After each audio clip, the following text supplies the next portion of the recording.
నమస్తే, welcome to BRK. నేను పద్మ. ఈ రోజు మనతో పాటు ఉన్నారు ప్రముఖ ఆధ్యాత్మికవేత్త, న్యూమరాలజిస్ట్ శ్రవంతి గారు. వారిని అడిగి మనకున్న సందేహాలన్నింటిలో కూడా నివృత్తి చేసుకునే ప్రయత్నం చేద్దాం. నమస్తే అండి. నమస్తే. అమ్మ, ఇంట్లో చాలా మంది చాలా రకాల మొక్కలు నాటుతూ ఉంటారు.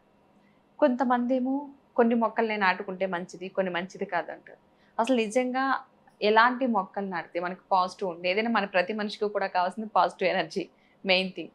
సమస్యలు అనేది ప్రతి మనిషికి పుట్టిన తర్వాత ఉండక మానవు.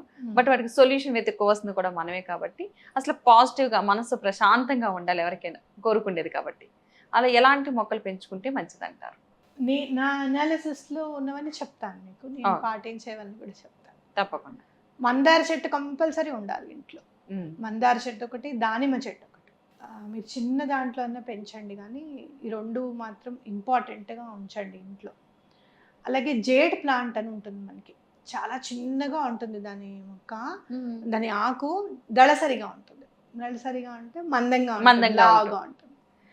కాబట్టి అది ఏంటంటే మీరు వాటర్ ఇవ్వకపోయినా సరే ఆ పర్టికులర్ ఆకుల నుంచి అదే వాటర్ తీసుకొని బ్రతకగలుగుతుంది అనమాట. అంటే సర్వైవల్ ఛాన్సెస్ చాలా ఎక్కువ ఉంటాయి జేడ్కి. సో అది మనం చూసుకోవాల్సింది. కంపల్సరీగా మీరు ఆ జేడ్ ప్లాంట్ అనేది పెట్టుకోండి. అంటే ఎందుకని అంటే వాటర్ మీరు ఒక 2 రోజులు పోయకపోయినా కూడా సర్వైవ్ అవ్వగలుగుతుంది. ఓకే. అంటే ఎలాంటి పరిస్థితుల్లో కూడా సర్వైవ్ అవుతుంది కదా అర్థం. అదే పాజిటివ్ ఎనర్జీ కదా. అది అట్లాగే స్నేక్ ప్లాంట్ అని ఉంటుంది. ఇట్లా స్నేక్ ప్లాంట్ అంటే మీరు కొడితే తెలిసిపోతుంది. అదొకటి కంపల్సరీగా ఇంట్లో ఉంటే చాలా మంచిది. మీరు చూస్తే చాలా మంది నన్ను అడిగే క్వశ్చన్, తమలపాకు చెట్టు ఇంట్లో అవును. ఉండొచ్చా? తమలపాకు చెట్టు ఇంట్లో ఉంటే దాని మీద ఇట్లా చేతులు కడగడం కానివ్వండి, బయట నీళ్లు ఎక్కడో పారబోస్తే చెట్టుకు అందుతాయి కదా అని చెప్పి ఆ నీళ్ళు ఇట్లా పోయడం కానివ్వండి. నా దృష్టిలో చెట్లకి నీళ్లు కూడా చాలా జాగ్రత్తగా తీసుకొని పోయాలి. మనుషులకు మనం ఎట్లయితే మర్యాదగా నీళ్ళు ఇస్తాం, చెట్లకు కూడా అంతగానే ఇవ్వాలి. ఏదో ఇట్లా విసిరేస్తున్నట్టుగా కాదు. నేను చాలామందిని చూస్తాను, పైప్ పెట్టి ఇట్లా దూరంగా అక్కడెక్కడో కొడుతుంటారు. సగం నీళ్ళు ఇక్కడ పడితే సగం చెట్టు మీద పడితే ఫోర్స్గా పడుతుంటే, అట్లా కాకుండా జాగ్రత్తగా దగ్గరగా వెళ్ళిపోయడము, చిందరవందర కాకుండా చూసుకోవడము గార్డెన్ దగ్గర, అది అనేది చాలా ఇంపార్టెంట్. ఎవరికి ఉందండి గార్డెన్ అని అంటే కనుక, మీరు ఒకవేళ కుండీలు పెంచితే కనుక అక్కడంతా వాటర్ అవి పడిపోయి మట్టి అంతా చేరిపోయి అట్లా నీట్గా లేక, అట్లా కాకుండా నీట్గా ఎప్పటికప్పుడు క్లీన్ చేసుకోవడం అనేది కూడా చాలా ఇంపార్టెంట్. అట్లాగే మీరు తులసి చెట్టు కనుక పెంచితే 2 పెంచుకోండి. ఒకటేమో పూజ చేసుకోవడానికి, ఇంకోటి ఎప్పుడైనా దళాలు తీసి దేవుడికి పెట్టడానికి. మనం పూజ చేసే తులసి చెట్టు నుంచి దళాలు తెంపకూడదు, స్వామికి పెట్టడానికి. నాకు తెలిసిన విషయం, మా ఇంట్లో నాకు మా అమ్మమ్మ చెప్పిన విషయం. తులసి చెట్టు 2 ఉండాలి, అది నువ్వు పూజ చేస్తున్నావు కాబట్టి దాన్ని తెంపకూడదు, నువ్వు తెంపకూడదు, మగవాళ్ళే నాన్న వాళ్ళు ఎవరన్నా మగవాళ్ళతో దళాలు అనేవి తెంపించి పెట్టు అని చెప్పి చెప్పింది. నేను ఈ రోజుకి అదే ఫాలో చేస్తాను. ఏదైనా ఉంటే తీసుకొచ్చి తులసిమాల బయట నుంచే కొనుక్కొని తీసుకొచ్చి పెట్టడం, లేదు అంటే కనుక 2వ చెట్టు దళాలు ఎప్పుడన్నా తీసి స్వామికి పెట్టాలి అని అంటే పెట్టడం అనేది చాలా ఇంపార్టెంట్. ఇక్కడ మనం చాలా గట్టిగా మాట్లాడుకోవాల్సింది మనీ ప్లాంట్ గురించి. అవును, అందరి ఇళ్లలోనే ఉంటుంది. అయితే చాలా మందికి 99% మనీ ప్లాంట్ కలిసి వస్తుంది. ఓకే.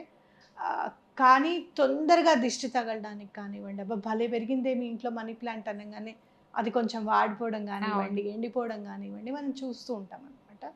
మీరు కొంచెం న్యూట్రియంట్స్ ఎక్కువ మనీ ప్లాంట్కి కనుక ఇస్తే చాలా బాగా అది ఎదగడానికి అవకాశం ఉంటుంది. దానికి ఒకటి నల్ల రిబ్బన్ కట్టి ఉంచితే కూడా దిష్టి తగలకుండా ఉంటుంది. చిన్న నల్ల తాడు ఏదైనా కట్టి ఉంచితే కూడా దిష్టి తగలకుండా ఉంటుంది. నా వరకు మాత్రం నాకు మనీ ప్లాంట్ కలిసి రాలేదని చెప్పాలి. ఆ 99% నేను లేను, 1%లో ఉన్నాను. నాకు అనిపించింది లేదు, ఇది పెంచినప్పుడల్లా మనం ఏదో ఒక మానసికంగా ఇబ్బంది అనేది కనిపిస్తుంది, మనకి అచ్చి రాలేదేమో అనుకుని నేను మనీ ప్లాంట్ని మాత్రం నేను పెంచాను. ఓకే. ఎవరింట్లో ఉన్న పెరిగితే మాత్రం దండం పెట్టుకుంటాను, భలే ఉంది ఇక్కడ బాగుంది అని దండం పెట్టుకుంటాను. I feel each and every ప్లాంట్లో, ఎవ్రీ ట్రీలో, ఎవ్రీ నేచర్లో ఉన్న ప్రతి దాంట్లోనూ భగవంతుడు ఉన్నాడు అనేది నా అభిప్రాయం. మీరు చూస్తే మొన్ననే నేను ఆశ్చర్యపోయింది ఏంటంటే, డ్రాగన్ ఫ్రూట్ ఫ్లేవర్ ఉంది కదా, అది బ్రహ్మకమలం పువ్వు ఒకలానే ఉన్నాయి తెలుసా. మీరు అస్సలు డిఫరెన్షియేట్ చేయలేరు. మా చెల్లెలు ఫోటో పెట్టింది అనమాట. వాళ్ళ పక్కన వాళ్ళ ఇంట్లో పెంచుతూ ఉంటారనమాట వాళ్ళ మామయ్య గారు వాళ్ళు పువ్వులు. పూల చెట్లు అన్నీ ఉంటాయి వాళ్ళ ఇంట్లో అన్నీ కూడా. ఐ వండర్ అసలు సంపెంగ పూలు అయితే మామూలుగా ఉండవు అనమాట. రోజుకో 100 పూలైనా దొరుకుతాయి వాళ్ళ అబ్బా. ఇంట్లో. అంత బాగా పెంచుతారు. అయితే డ్రాగన్ ఫ్రూట్ ఫ్లేవర్ అని మా చెల్లెలు పెట్టిందనమాట. నేనన్నాను ఇది బ్రహ్మకమలం కదే అని అన్నాను. కాదక్క ఇది dragon fruit flavour, dragon fruit వచ్చేటప్పుడు ఇలా ఉంటుంది ఇది అని చెప్పింది అనమాట. అయితే ఏమోలే అని అనుకుంటే మళ్ళీ నాకు అది డిఫరెన్షియేట్ చేస్తూ పెట్టింది. ఇదిగో మొన్న మా ఇంట్లో బ్రహ్మకమలం ఇది పూసింది, ఇది డ్రాగన్ ఫ్రూట్ ఫ్లేవర్ అని. అంటే చూడండి, మనుషులు పోలిన మనుషులే కాదు, పువ్వులు పోలిన పువ్వులు కూడా ఉంటాయి. అంటే నేచర్ ఈజ్ న్యాచురల్ అంతే. సో ప్రతి దాంట్లోనూ భగవంతుడిని మనం చూడాలి అనేది నా భావన అనమాట. సో తప్పకుండా అది మనం గ్రహించాలి. కాబట్టి ఇలా చెట్లు పెట్టుకునే దాంట్లో మాత్రం మీరు కొంచెం ఇంట్రెస్ట్ చూపించారనుకోండి. నేను నా స్వానుభవంతో చెప్తున్నా, ఒకరోజు మందార మొక్కకి చాలా చీడ పట్టేసి చాలా ఇదైపోయింది అనమాట.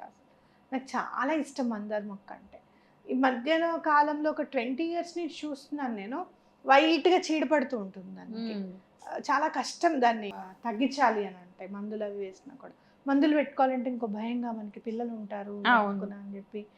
అలాంటప్పుడు ఒకసారి ఇట్లా చెట్టుని ఇట్లా నిమురుతూ, ఎందుకమ్మా ఇంత ఇట్లా అయిపోయావు మరీను, అసలు చూడు మొత్తం చీడబట్టేసింది, ఎలా నేను కాపాడుకోవాలో నాకు అర్థం కావడం లేదు అని చెప్పి అన్న తర్వాత నెక్స్ట్ డే నాకు ఐడియా వచ్చింది, ఆవు పేడ వేద్దాం అసలు అని చెప్పి ఆవు పేడ నీళ్ళల్లో కలిపేసేసి పోసాను అనమాట. దాంట్లో ఆర్గానిక్ కదా, మీరు నమ్మండి 3 daysలో దానికి పట్టిన చీడంతా పోయిందండి. మంచిగా అయిపోవాలి, రేపు నీకు ఆవు పేడ నీళ్ళు పోస్తున్నాను, నువ్వు చక్కగా రికవర్ అవ్వాలి అని చెప్పి మనిషితో మాట్లాడినట్టే మాట్లాడితే మొత్తం రికవర్ అయిందండి. అది అంటే ప్రాణం ఉంది, మన మాట వింటుంది అనేది ఖచ్చితంగా నమ్మాలి మనం, నిజంగా చెప్పాలి. కాబట్టి అట్లా మొక్కల్ని మీరు కనుక ఇంట్లో పెంచుకొని మీకు ఏదైనా కావాలి అంటే వాటితో చెప్తే చాలా మంచిది. ఇందులో నేను ఇప్పుడు మర్చిపోయిన విషయము బ్లూ పీ, శంఖం పువ్వులు, బ్లూ శంఖం పువ్వులు. అవును, అమేజింగ్ అండి. అసలు మీరు అది పెంచండి, అది ఎట్లా ఎదుగుతూ ఉంటుందో మీ ఇంట్లో అట్లా ప్రాబ్లమ్స్ సాల్వ్ అయిపోతుంది. ఆ శంఖం పూలు కూడా మామూలుగా పోయి భలే పూస్తాయి, చక్కగా దేనికన్నా కట్టుకోవచ్చు. లేకపోతే ఇప్పుడు చాలా చాలా రకరకాలు వస్తున్నాయి నర్సరీస్లో, దాన్ని ఇట్లా యూ షేప్ ఆకారంలో పెంచడం అవి అని చూస్తూ ఉన్నాం కదా. సో అది క్రీపర్ పైగా చాలా బాగా ఉంటుంది, పూలు కూడా బాగా వస్తాయి. భగవంతుడికి పెడితే చాలా ఇష్టం, శివుడికి ఇష్టం, విష్ణుమూర్తికి ఇష్టం, అమ్మవారికి ఇష్టం శంఖం పూలు. ఈ మధ్యకాలంలో అయితే నేను అది పలావ్ చేసుకోవడం కూడా చూసాను నేను. బ్లూ కలర్ తినేస్తున్నారు, టీలో వేస్తున్నారు, చాలా మంచిది అని చెప్పి.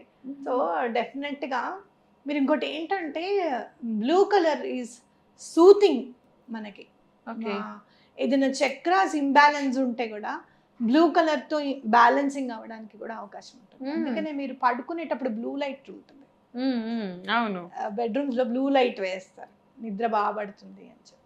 కాబట్టి సూతింగ్ ఎనర్జీ అనమాట. మీరు కాసేపు ఒక్కసారి బ్లూ కలర్ ఏదన్నా చూస్తే కనుక మీరు తొందరగా అట్రాక్ట్ అవుతారు. అందుకే మనం బ్లూ పెన్తో రాస్తే, మనకి బ్లాక్తోను రెడ్తోను రాస్తే కొంచెం తొందరగా మనం దాన్ని అర్థం చేసుకోవాలి అనగా.